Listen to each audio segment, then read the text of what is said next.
Now on CoastTV News. DUI details, court papers reveal the blood alcohol level of the woman who hit a J1 student in Rehoboth Beach, sending them to the hospital. Making way for boats. He got stuck the other day. Major dredging kicks off this week in Ocean City to clear clogged channels and protect the White Marlin Open. Thanks to strong thunderstorms headed our way, flooding may be yet another concern. This is CoastTV News at 6. Details from Rehoboth Police after officers say an underage drunk driver hit and injured a J1 student. Good evening. I'm Madeline Overturf. And I'm Charlie Sakaitis. Welcome to our News at 6. We begin tonight with the case building against the driver as a court date is set for this week. Rehoboth Beach Police say around 1 a.m. Wednesday, 20-year-old Megan Smith from Lewis, they say she hit a J1 student.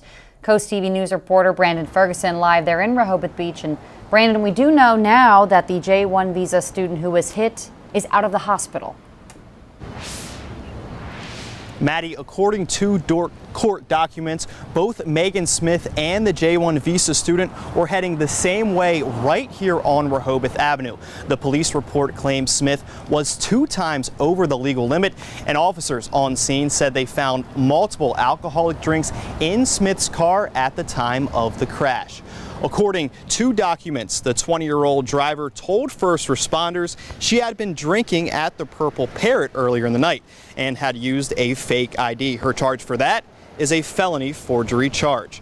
New tonight, we know the J1 visa student was working at Zelke's Arcade, and the owner of Zelke says she was heading home from her shift when she was hit.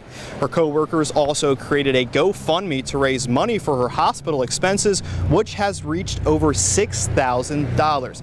And this is important to note. According to the affidavit of probable cause, the passenger in the car with Megan Smith claimed he was in an Uber. But according to Uber's website, you cannot be a driver for the company if you're under 21. Megan Smith's preliminary court date is set for this Thursday at 9 a.m. Live in Rehoboth Beach, Brandon Ferguson, CoastTV News.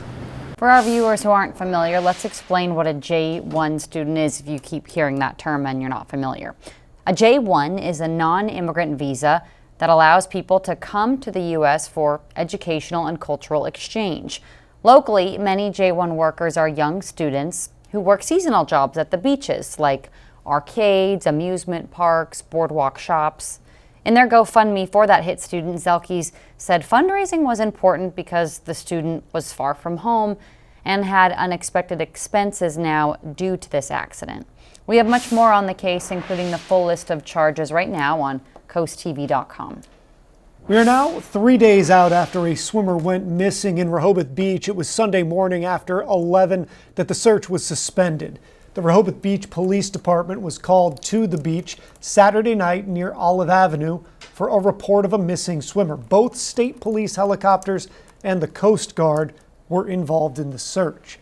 And this brings us to our CoastTV poll. We want to know, when do you feel safest swimming in the ocean? Let's look at the updated results, and they have changed because never was the majority, but now that is tied with near a lot of people. Morning or off season not getting as much of the vote there on this poll. If you haven't voted, if you want to leave a comment, go ahead and do that at CoastTV.com or use our mobile app, and we'll show you updated results on CoastTV News at 11. An emergency dredging project in Ocean City expected to start in a matter of hours. CoastTV News reporter Kevin Zappé is live in Ocean City. Kevin, the work was moved up by a week.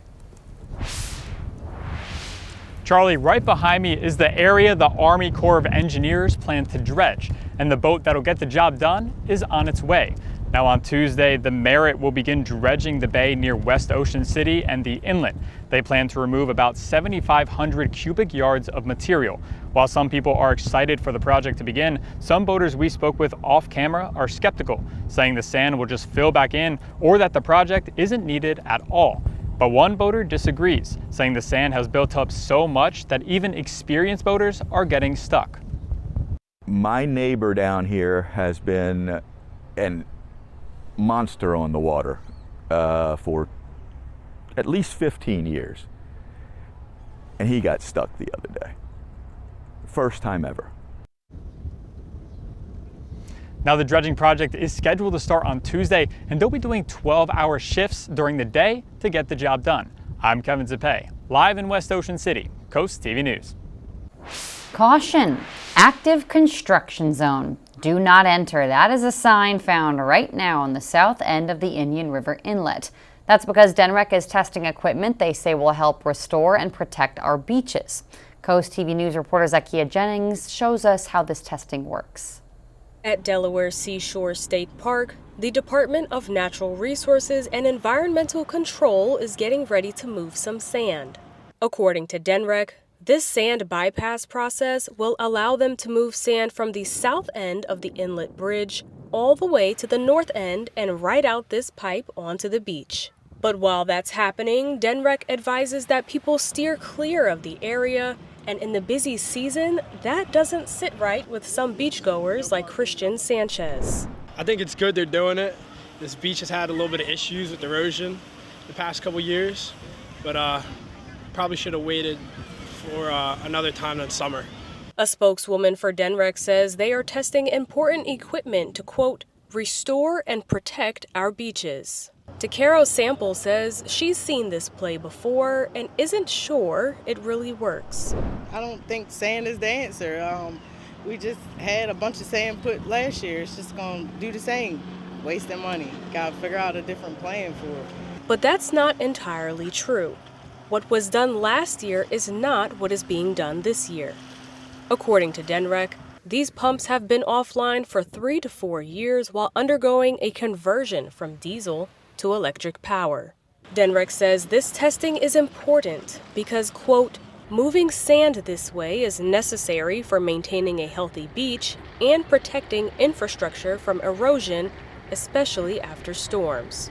This work will continue Monday through Thursday from 7 a.m. to 2 p.m. until August 6th. In Indian River Inlet, Zakia Jennings, Coast TV News.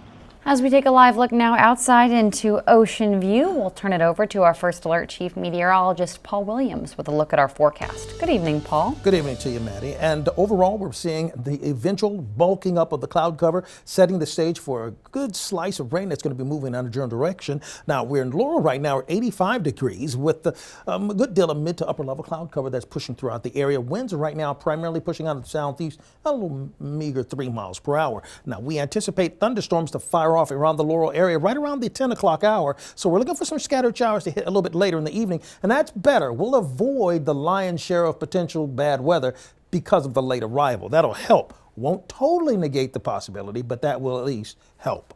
Where it's 81 Indian River Inlet, 84 in Milton as well as Millsboro, 86 degrees right now in Gumboro, but the dew point temperatures well in the 70s across the entire Delmarva Peninsula, so we have ample energy for this. We had a scattered shower that pushed through the Georgetown area. As soon as it hit Highway 113, it kind of fell apart. We got a few sprinkles over towards Benham along Highway 9 and south of Milton at this hour. We have an overall concern for a flood watch because the storms that we're talking about tonight are likely to be really big-time water producers, okay? More so than being concerned about the intensity of the cells as they push across. Still waiting for them to cross the old Chesapeake Bay for right now, but it'll take it a minute.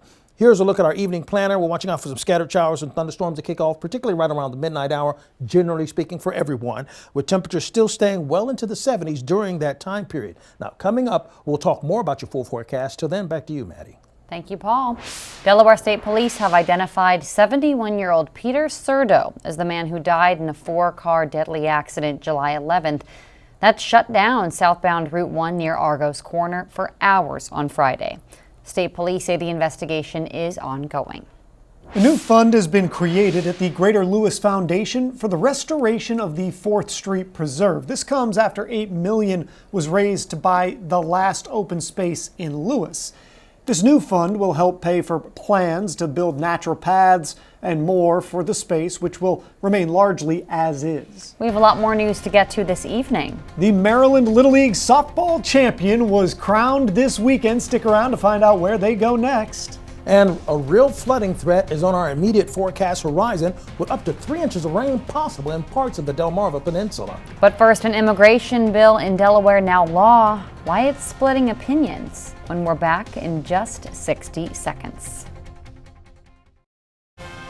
This is Coast TV News at 6. A bill that prohibits Delaware law enforcement agencies from entering into agreements with federal immigration authorities that's now in effect in Delaware. The bill does not prohibit ICE from working in Delaware. It just bans partnerships with local authorities. Telemundo Delmarva and Coast TV News reporter Ana Sofia Roman is in the newsroom. Ana Sofia, you spoke with many people today and opinions are mixed. Maddie, some think they help and others think it goes too far. You might remember back in April, the Camden Police Department entered into this type of agreement, which is the 287G. They withdrew that agreement following community pushback.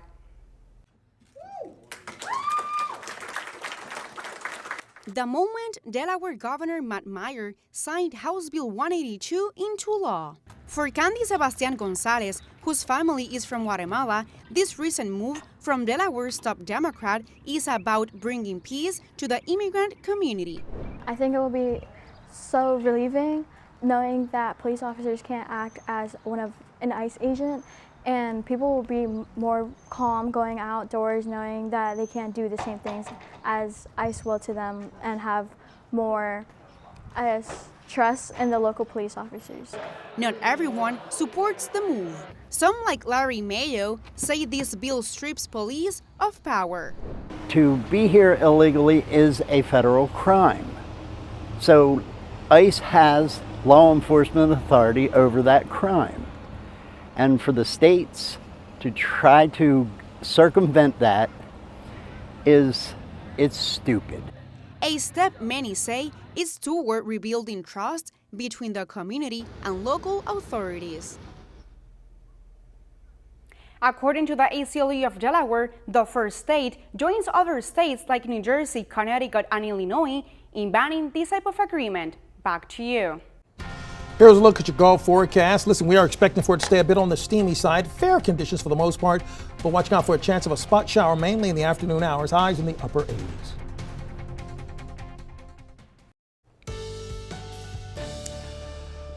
Well, we're playing wait and see for the thunderstorms we expect for later on tonight. But for the most part, the models are indicating that we're more concerned about the amount of water it's going to dump on our lap, so to speak, more so than, let's say, the intensity of the storms, although still expect to be a little bit on the intense side. In Ocean City, for example, we're looking very clear with the horizon, lots of opportunity for just warming up nicely. And then as far as Ocean City is concerned, we're not overly concerned with any scattered showers reaching quite there. But in other portions of the Delmarva Peninsula, yeah, we're watching out for some scattered showers. It's 78 degrees in Rehoboth Beach, 84 not only in Lewis, but also in Milton. It's 84 degrees in Harrington right now, and 85 in Gumboro, Delmar, Laurel, as well as Dagsboro. Dew point temperatures in the 70s. I mean, that's a lot of moisture that's in place for us right now. And that seems to be par for the course. Now, here's that little brother reference I had said earlier from the previous newscast. This is the trough. This is kind of setting the stage for things to happen. But really, it's this line back here, right here, okay, right there, that's coming through the DC Baltimore area. Okay, now what it's doing, you see those big areas of red right here and right here? That's an early indication that's this producing flash flood warnings. Okay, it's not really that fast of a mover. So when the storm is moving in slow motion, it has a chance to dump more rain. And that's the whole point of here. Flood watches in effect for the Cambridge area, Andrews, Gum Swamp, as well as Salisbury. Right now, from a wide standpoint, we're not seeing much in the way of activity of rain, but it's indeed slowly getting into this direction. Now, by the time we get to 10:30, one of our models indicating it's just going to be right outside as Seaford pushes through along Highway 13, and then we'll begin to dump some rain our way. Overnight will be in the 70s. Now, this is a different model. This is indicating at 11 o'clock, but we're still looking at it possibly hitting the same location. So if you're in Seaford, along Highway 13 between Seaford and Delmar, right there in that area, that's going to be the targeted area we're expecting the strongest of the storms to kind of push through. And then it kind of falls apart after that, according to the models, and that's on both models. So on that, they are in agreement. Along the coast for tomorrow, we're looking for scattered showers and thunderstorms, mainly in the afternoon hours. It's going to be humid and stormy. 86 for us in Lewis, mainly in the afternoon, spotty showers. 87 in Cambridge. We're looking for a high of about 86 degrees in Berlin, 85, Snow Hill, Pocomoke City, 85 as well. The chances of rain will stay elevated at least to 23% for the next few days, but really skyrocket for us by the time we get to Friday. Now, Wednesday, here's a look at the overall rain that's going to be in place. Thursday, not quite as rainy, not quite as hard, but some scattered sprinkles at best. And then for Friday, we come back with some heavier downpours likely for us, and even goes into Saturday that way. So for the next 3 days, best chance for the thunderstorms in Chincoteague is going to be actually Tuesday. Assateague, the same thing. As far as Ocean City is concerned, we are watching out for a spotty shower to flare up there, but then we may have some leftover lingering showers for Wednesday. Then for Lewis and Rehoboth Beach, we're going to go from 87 to 89, for example, in Lewis. Then when we go to 93 on Thursday, look for the heat index to climb to 105 or above. Finally, here's a look at the 7-day forecast. Spotty showers and isolated thunderstorms. Yeah, that's going to be how we roll for most of this week, but particularly going into this weekend, Saturday and Sunday. The Delmarva Sports Network from the Wawa Studios. Delmar Little League Softball is still rolling along. On Saturday, Delmar took down Tri-City to win the Maryland 12 and under state championship. It didn't come easy though. Tri-City actually beat Delmar on Saturday to stay alive, which resulted in a one-game winner-takes-all championship, but that's when Delmar started to build back up some momentum. The offense exploded in the 3rd and 4th innings. Brinley Thornton, Cleric Ford, Lucy Thomas, and Rowan Preston each scored twice for Delmar. The end result, a 10-0 run rule win over Tri-City. Up next is the Mid-Atlantic Regional Tournament in Bristol, Connecticut, and that 7-team double elimination bracket starts next week. If Delmar makes it out of that stage, then it'll head down to Greenville, North Carolina for the Little League Softball World Series in August. But there's still plenty of work to do before the World Series. That starts with Game 1 of the regional tournament when Delmar takes on the team from Pennsylvania on Sunday at 10 a.m. The game is set to air on ESPN+. Good luck to Delmar this weekend. That's all for sports. Have a great night, folks. Soaring Over the Shore is sponsored by Morse Roofing and Siding. Can you hear the music? For decades, the bandstand has been the hub for arts and music here in the nation's summer capital and continues to do so. Sitting smack dab in the middle of Rehoboth Avenue, the Rehoboth Beach Bandstand has been the place for free music and entertainment in town.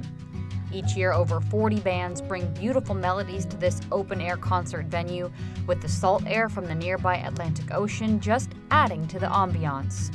First conceptualized by the Hayes family in 1963 as a way to bring music to the beach town, concerts went from on the green, literally, to a full-scale bandstand, bringing acts like the USO Show Troupe to make Rehoboth sing.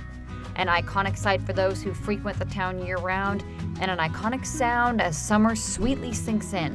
The bandstand is a beloved part of Rehoboth Beach, always. Let's take a look at where we are right now in Ocean City. Actually, we're looking at 83 degrees right now with 10-mile-per-hour winds out of the south-southwest.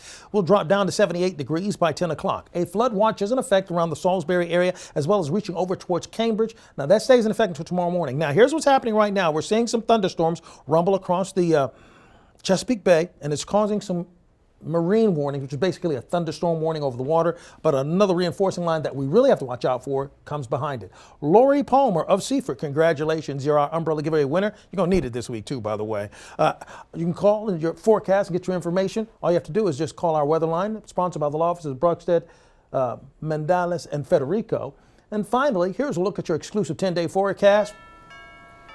As I was discussing with my fellow anchors during the break, it's one of those times where after we get past Thursday, we're looking at back to back to back to back to back rain. All right, thank you, Paul, and thanks for joining us here for Coast TV News at 6. That's a lot of rain. Yeah, remember, you might want to download that Coast TV News weather app to keep up on all of that. The NBC Nightly News is up next. And we're going to see you later tonight for Coast TV News at 11. Have a great evening.